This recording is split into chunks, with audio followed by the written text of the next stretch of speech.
October 7th, 2023. This is Efrat Fenigzon, and I'm here to share an update from Israel-Hamas war, which started this morning. I'm going to share some key details and concerns, mostly based on Israeli citizens' voices from the ground and based on official statements. This is a very tough day for me and for us in Israel, and it is tough for people of Palestine too, especially now that Israel is starting to attack back. This war and every war is a horrible thing for everyone involved, except for those who get rich from it, right? This morning, around 6 a.m., around sunrise, hundreds of Hamas terrorists, at least 300, breached the border fence in multiple places, completely unimpeded, leading to terror attacks and kidnappings in Israeli towns or villages. The terrorists infiltrated a significant number of dry land outposts, as well as a naval infiltration point in Zikim. As we speak, Israel is actively engaged in combat in 22 outposts. This is from the IDF statement, the official statement. The attacks have already resulted in over 100 casualties and more than 100 kidnaps of Israeli citizens. In one village, 50 Israelis have been taken hostage, leaving people locked in shelters for long periods of 8 to 9 hours without rescue.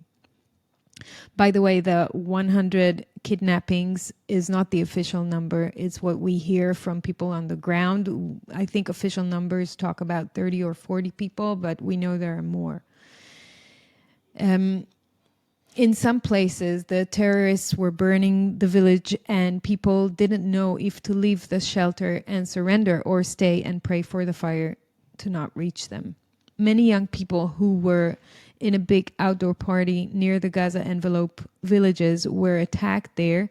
Some ran away, some were injured, and some are still missing.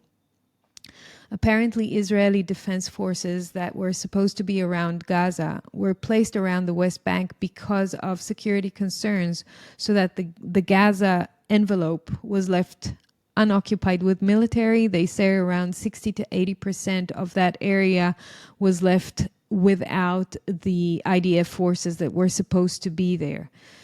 Soldiers are being recruited for reserves as we speak from this morning, but because of stupid reasons such as no public transport, they're waiting hours to get to the bases. Mainstream media, this is an interesting point, apparently admits that IDF spokesperson is forbidding them to tell the complete truth about what's happening, highlighting a lack of transparency. And this is to the Israeli citizens. I'm not even talking about overseas. I'm talking about to the people of Israel here. For hours and hours, the reports that came from the mainstream media were completely lacking, and people started to rely mostly on the news from each other, from people on the ground.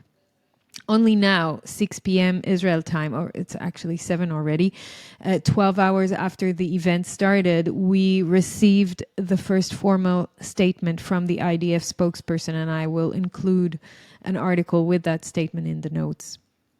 A year ago, there was a military operation in Gaza to prepare for such events, and ongoingly there are trainings for these kind of scenarios.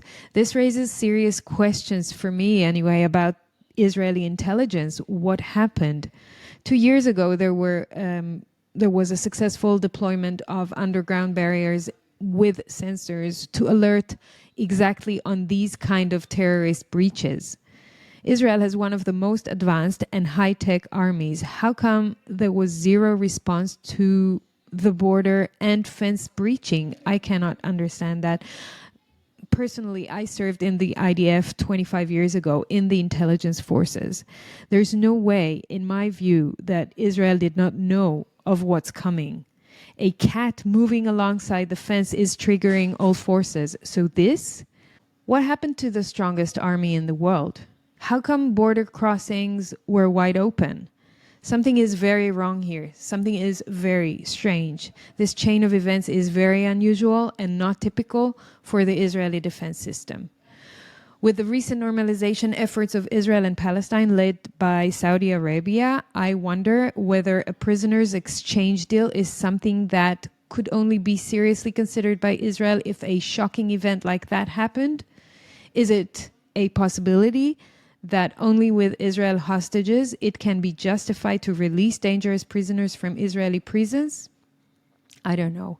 Mainstream media reported that Deputy Hamas leader Salah al-Aruri suggests using Israeli prisoners for leverage in negotiations. So maybe.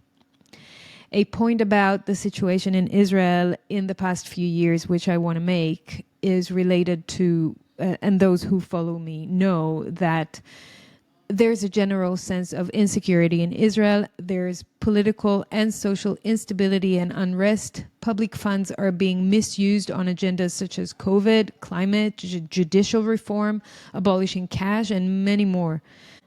The current government is highly corrupt in my view, while the previous one was no better. I don't care about having a popular opinion. I care about exposing evil forces wherever and whomever they are. So to me, this surprise attack seems like a planned operation on all fronts. This is a failure to protect the people of Israel, for sure. Perhaps the biggest failure since the Yom Kippur War exactly 50 years ago, if not bigger. By the way, is it a coincidence it's exactly 50 years ago, almost on the day? The Yom Kippur War was on October 6, 1973. If I was a conspiracy theorist, I would say that this feels like the work of the deep state. It feels like the people of Israel and the people of Palestine have been sold once again to the higher powers that be.